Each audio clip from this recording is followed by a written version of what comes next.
Some countries are so big they cover multiple time zones, but on the other end of the spectrum, there's Vatican City, the tiniest country on Earth. Tucked inside Rome, Italy, it's so small you could miss it on a map if you're not paying attention. Yet, this miniature nation is home to the Pope, priceless works of art, and centuries of powerful history. It might be small in size, but it's huge in influence. Today, we're going to explore 10 fascinating facts about Vatican City, the world's smallest country. Number 10. It's smaller than most shopping malls. Vatican City covers only about 44 hectares, which is roughly 110 acres. That's less than 1 square kilometer. To make this easier to picture, think of a large shopping mall or a high school football stadium with extra parking space. That's about the same size. You could walk around the entire country in less than an hour. In fact, some people have walked across it without realizing they just crossed an entire country. Its tiny footprint makes it hard to believe it's an independent nation, but it is recognized globally, has its own government, and even issues its own passports. Number 9. Vatican City is a country, but also a city. It's called Vatican City for a reason. It's both a city and a country. It operates as a city-state, meaning the entire country is just one city. Unlike countries with multiple cities, towns, and regions, everything in Vatican City happens within its small borders. The government, the religious institutions, the museums, the gardens, it's all packed into this tiny area. And while Rome surrounds it completely, Vatican City remains an independent state with its own rules, leaders, and even its own flag. It's one of the few countries in the world that exists entirely within another country. Number 8. The Pope is the head of state. While most countries have presidents or monarchs, Vatican City has the Pope as its head of state. He's not just the spiritual leader of the Catholic Church, he's also the political leader of this tiny country. That means he has both religious and governmental responsibilities. The current Pope, Francis, lives in Vatican City, meets with world leaders, and makes decisions that affect not just Catholics around the world, but also the operations of the Vatican government. It's a rare situation where one person holds both spiritual and political power at the same time. Number 7. There are fewer than 1,000 residents. Despite being its own country, Vatican City has a very small population, less than 1,000 people. Most of them are clergy, including cardinals, priests, and nuns, along with members of the Swiss Guard and a few lay workers. You can't just move there or apply for citizenship. In fact, Vatican citizenship is based on your job. If you work for the Vatican in an official capacity, you may be granted citizenship. But once your job ends, so does your citizenship. This makes it one of the most exclusive populations in the world. Number 6. It has its own currency, but also uses the euro. Vatican City doesn't print its own paper money, but it does mint its own coins. These coins are legal tender in the Eurozone, meaning they can be used in other European countries that use the euro. However, Vatican euro coins are special. They usually feature the Pope's image and are highly collectible. Tourists often grab them as souvenirs rather than spend them. While most transactions in Vatican City happen in euros, having its own coinage adds another layer to its identity as an independent state. Number 5.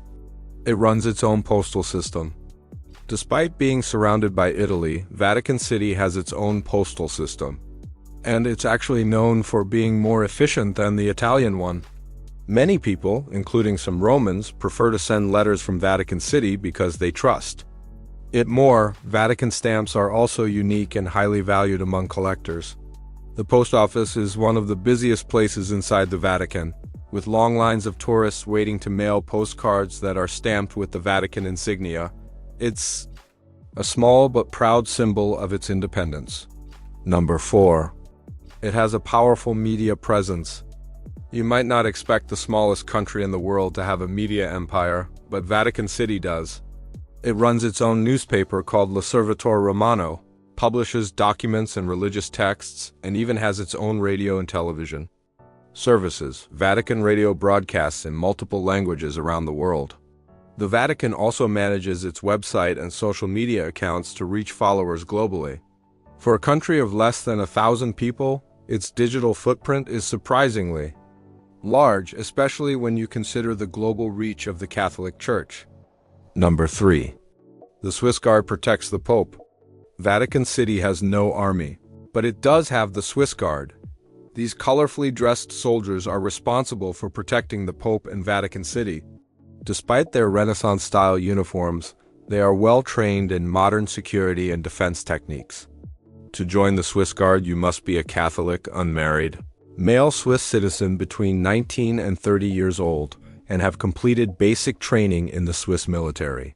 They carry out ceremonial duties but are also the last line of defense in case of an emergency. They've been guarding the Vatican since 1506, making them one of the oldest military units in the world. Number 2.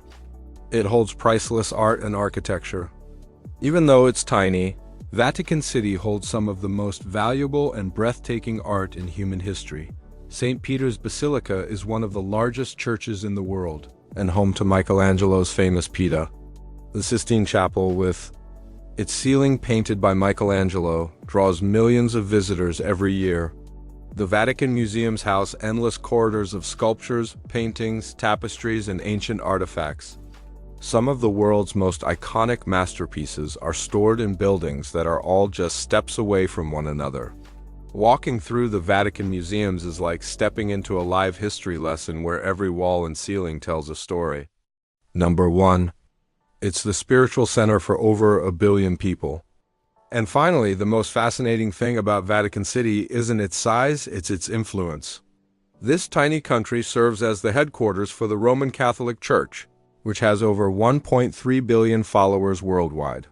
That makes it one of the most powerful spiritual centers on the planet.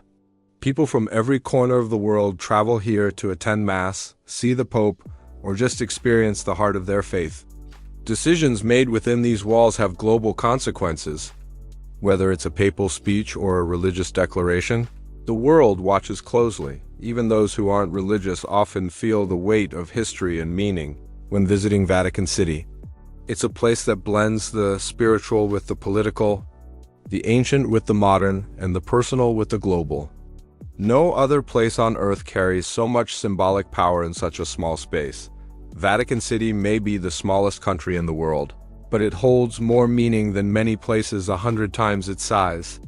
With fewer than 1,000 residents, no natural resources, and no military, you might wonder how it even functions as a country.